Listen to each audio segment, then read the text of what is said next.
Hello there. Hello. We are back again. I'm just checking in with you guys. It's me, Illingsworth. It's the 5th of July, the day after the holiday, Whitey's Rule Day. They ruled, bro. They did it. They've been crushing it and us for a long time. Um, America. Uh, anyways, I'm just checking in with you guys, saying what up. I said I was going to try to get on here more often and leave breadcrumbs for the people to follow. It's me. I'm back. Had a very chill day yesterday. I got to be around loved ones, which I always appreciate. Um, some of the fireworks were very much too close. When I eventually went home, there was a haze over the freeway. Um, that basically was at the same level of like the wildfire air pollution. Like it was that much fireworks haze going back towards like Midtown, the Midtown area. I was like, damn, we're breathing that shit in, aren't we? Ooh wee. So that was part of yesterday. Um, but I really had a great time.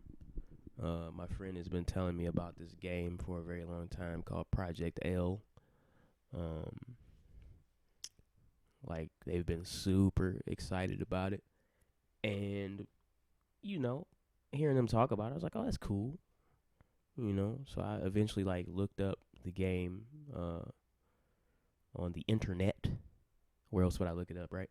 I looked it up on the internet, and I took a look at the game board. Not game board, but because it doesn't actually have a board or a bunch of little boards, but the boards and the pieces. And I was like, oh, this looks interesting. Not really thinking too much of it because I haven't really played board games consistently in quite a while. But their birthday is coming up, so I was like, yo, let me just cop the game.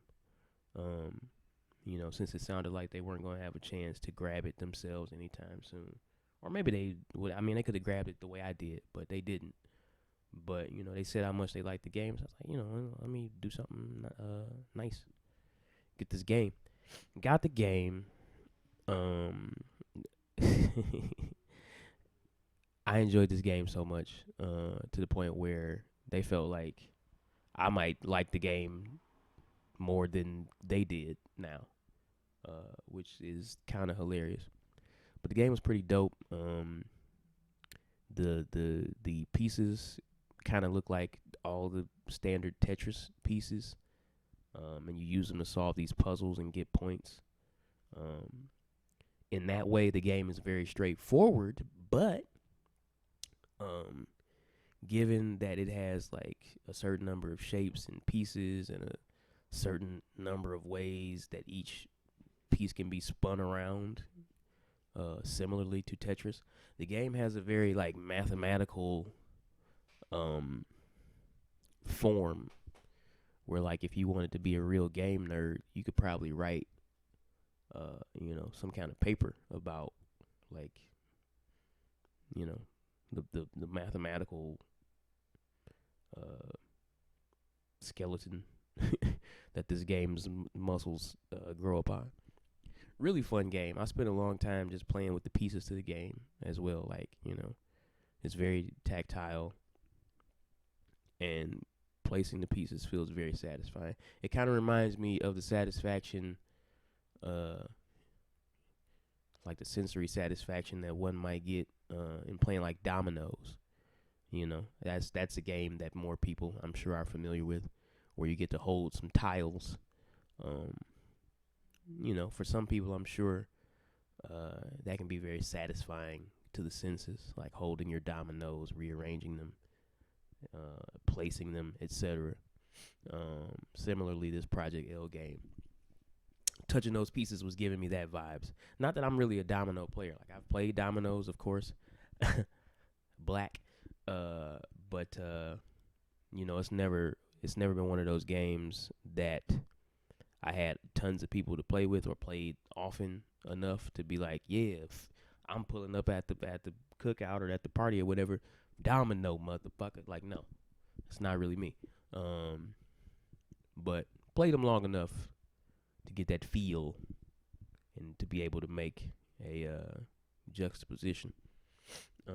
Anyways, check out that game if you like, games that can be mathematical. Of course, there's also an element of chance, like any good game, because you have to like pull these puzzles, and you don't get to see them all at once. You know what I mean? You get to see like 8 at a time, and then there's a whole bunch more. You just you keep refilling the set of 8 as you pull new puzzles. So it's like you don't know what you're gonna get unless you got a photographic memory and can just hold the vision of all those puzzles in your mind, which I'm sure somebody can. Like I'm sure there's somebody who's just a fucking disgusting monster beast at this game. I just played it yesterday. It was fucking fun as hell. Yeah, that's what's going on. I'm about to go to Tennessee in 2 days. Flying out to Tennessee, Nashville, for the Soul Folks second annual Beat Invitation. Actually, I don't know if it's annual. I'm not sure I don't think the last one was last year. I could be wrong. Because it's hard for me to keep up with what everybody's doing, especially given the shit that I'm trying to do, and that all of the homies, man, are so successful at like doing shit. At least in my opinion, and I'm not saying that from like it's not like an envious thing. Like I should be doing more or doing what they're doing. It's like it's just dope to see like so many homies have like figured out some percentage of their thing, whatever that thing is, and have become I don't want to say self-sufficient because that's not true. Because like as artists who operate in a marketplace, we rely on people. So I guess it's dope to see people like building communities from and around their art. That's something that I aspire to do. Anyways, Soul Folks. Shout out to Rory. I think this is the second iteration of him having like a brick and mortar store.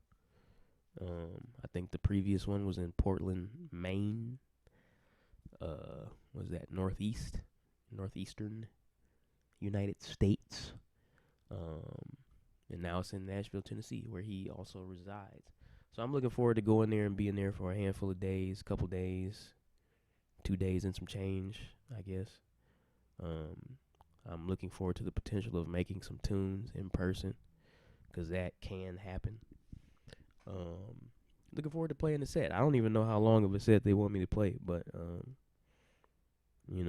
I just feel very grateful, I guess, that anybody who wants to hear my shit. I don't mean that in like a bummer way, but just actually trying to be like appreciative. Like, yo, people want to hear my shit. People think highly of my stuff. That's pretty tight. I'm not trying to convince you. I'm trying to convince myself. No, I'm convinced. More convinced than I used to be at other points in my life. Which is cool too. What else is going on, man? I need to hit up the homies. I need to hit up Rufio Jones and Sean Uppercut. You see their names scrolling across the bottom. I don't think I've been doing as good of a job as I would like to at keeping in contact with the homies.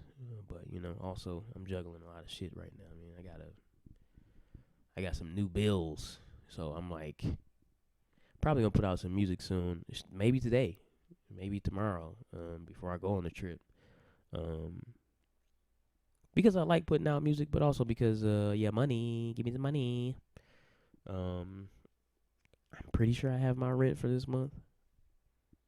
I like to figure that shit out towards the beginning of the month after I've, right after or right before I've paid already having the next month figured out. But still got to do stuff like eat, put gas in the car, eat again, buy crack cocaine, smoke it, smoke the crack cocaine. Yeah. So look out for that new music, or get some of the. I got a bazillion projects up right now. You can get them all right now. I had a promo code up for you cheapos. I don't mean that for real. But I had a promo code that I was running for only a handful of days in an attempt to like spark within people some sense of urgency. It's like 70%. If I do another promo code soon, which I just might, it's not going to be 70%. It's going to be less than 70%. To somewhat influence people psychologically to hop on and buy things when the discount is over 50%. Which means I got to be more strategic about when I use discount codes as a motivator for people to buy. Because the thing that have done before, which I'm like, damn, that's kind of fucked up, is like offer one discount percentage, and then shortly after that offer a discount that's for higher. And it's like, no, I should be doing that in the reverse. Because doing it where it's like, 40% off, and then later 70% off is like, that incentivizes people to wait. Which, if I'm putting music out, I mean, not even, music don't even gotta have to be coming out. Bro, it's always urgent. I'm not rich. I gotta eat food. I got a daughter. I got a divorce I gotta pay for.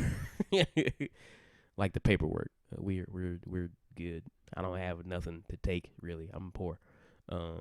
And my daughter's mother ain't like that. I don't think she's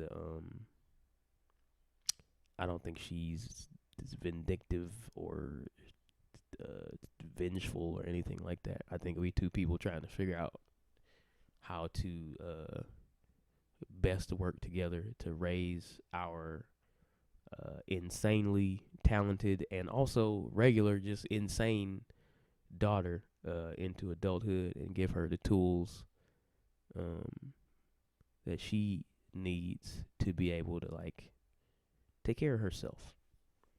That's something that I care very much about at present, is like the idea of being able to take care of oneself. That doesn't mean like removing oneself from community, but like, there's a certain level of foundational skills that I think are useful in being able to just like, tackle the shit that you should be tackling in your life. A big reason that stuff is important to me at present is because I'm in a stage of life where I'm like figuring out how to do that for myself. Upon coming to the realization internally and from external forces that like, yo, man, what the fuck am I doing? I don't know how to take care of myself. And just like looking at my behaviors and what kind of actions they have led to get me here, and then looking at what kind of actions I can take now to get, I guess, closer to the idealized version of who I am and what I would like to be doing in my head. So that's been fun. It probably don't sound fun. It probably sounds fucking like, takes a lot of effort, which it does, but like it's been cool because like, you start trying to figure out how to take care of yourself, and then you start succeeding at parts of it, then it like boosts your confidence. Who would have thought? Who would have known that it would have that effect? And as many of us, I'm sure, know, like confidence is such an important and potent part of like handling your business. You know what I'm saying? Knowing that you have the internal resources to handle a challenge, even if that challenge doesn't remain static before it has been addressed. You know what I mean? Like, oh, I can handle things changing in a wide array of ways. Um, so that's been cool. I don't know how long I've been recording. Yes, I do. There's a timer in the corner. About 15 minutes. I don't think I got nothing else to say right now. I just got a text. I'm getting text from my roommate. Shouts out to the homie Gold. Um, you know what I'm saying? I burnt some butter earlier. Man, we got the illest stove oven in the game, boy. Like, it don't look like much, but that motherfucker got some power. Like, all of the eyes on the stove, bro. These shits might be restaurant. They might be restaurant level. Like the amount of heat they kick out. What is that shit? BTUs? Is that the right unit for heat? Goddamn BTUs? That might be wrong. It's very satisfying right now to say BTUs. I'm enjoying it. I'm gonna look that shit up real quick. I don't have a producer. BTU meaning, somebody already looked it up. British thermal unit is a measure of heat. Let's go. Them goddamn BTUs. Yeah, this stove. God damn, boy. So like I put the shit on like low and tried to step away, and it got smoky. I was like, damn, I'm fucking up. I haven't like probably for the last 2 years I haven't cooked on a regular basis, and that's been, man, that has hurt as somebody who prior to that, like, I was probably cooking on a daily basis. So anyways, burnt the butter, got it stinking up in here. My roommate was telling me where he left the incense holder out so that I can burn some incense. Because he suggested it, I'm going to take him up on that. Because I feel like that would be beneficial to his experience whenever he returns. You know what I'm saying? Like, I'm okay as far as the smoke goes. I opened the window and had a little fan blowing. But you want to be a good roommate, right? I do. Maybe some of y'all don't. Maybe y'all want to be shitty roommates. Maybe you want a dookie on the toilet seat and leave it, and smear jelly on the doorknobs, or fucking put gummy worms in the keyhole. I don't know. I'm making up shit. But I also ate some pasta. Didn't use any of that burnt butter, of course. I didn't need it. Like, what I did today I wouldn't call cooking. I had some broccoli that I'd already cut up previously, and I added that to like some pesto pasta and some like red sauce pasta that I had individually, and I just heated all that shit up in the pan. I don't know why I was trying to put butter in there initially. I guess I was figuring I would need to oil the pan, but the sauces themselves had enough oil in them to not require that. And yeah, this is one of those things. The shit that I was cooking the other day too. I was having this problem where I'm like, damn, I'm so far removed from the kitchen now.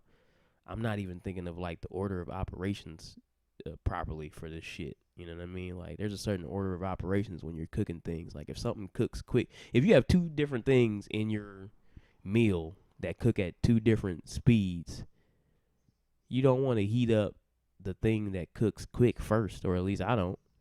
You want to start with the thing that takes a longer time to cook, and then, combine the thing that takes a shorter time to cook where it can finish close to the same time the other thing finishes, Or at least that's the way I think of it. But, your boy was not thinking of it like that this week. But we shaking the dust off in many areas. We're shaking the dust off, and we're discovering additional abilities that we can access. Anyways, this has been fun checking in with you guys, talking to you. You can leave me a comment below. I'll do something to it. Look at it. I might respond. Hit me up on social media. I just joined Blue Sky. I don't know if I'm gonna really use that shit. Shout out to man. I read her name more than I say it. Dahlia, like Palia, Dahlia, Palia.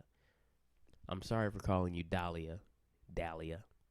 I love you very much. You're a cool person. You're one of my most favorite people that I've never actually met in person, but we stood less than 3 feet from each other that one time we were in the same place before we really knew who each other who each other were.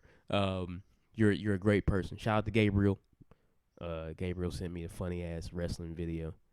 I might not end the pod yet, cause dude, there's a subgenre. I don't even want to call it a subgenre because I don't know all the genres or all the layers, but like there is there are various wrestling leagues and wrestling clips going around where it's like wrestlers doing things that are out of this world from a creativity and imagination standpoint. Gabriel sent me a video of a man wrestling. He was having a wrestling match against a portable tent, and it was spectacular, and I really enjoyed it. But I've seen other videos like that where people are like wrestling against inanimate objects or invisible opponents, and the audience is in on it. I love that shit. It's dope. It reminds me of I mean it is a form of improv, right? It's improvisational. These people are, making things up in the moment. Anyways, I'm getting off here. Check you guys later. Shout out to my pants on that frame that fell off the wall in the background. I gotta put that back up. Shout out to King Cats, I love you. Shout out to Arrow, I love you. Shout out to my daughter's mom, I love you too. Check y'all later. Peace out.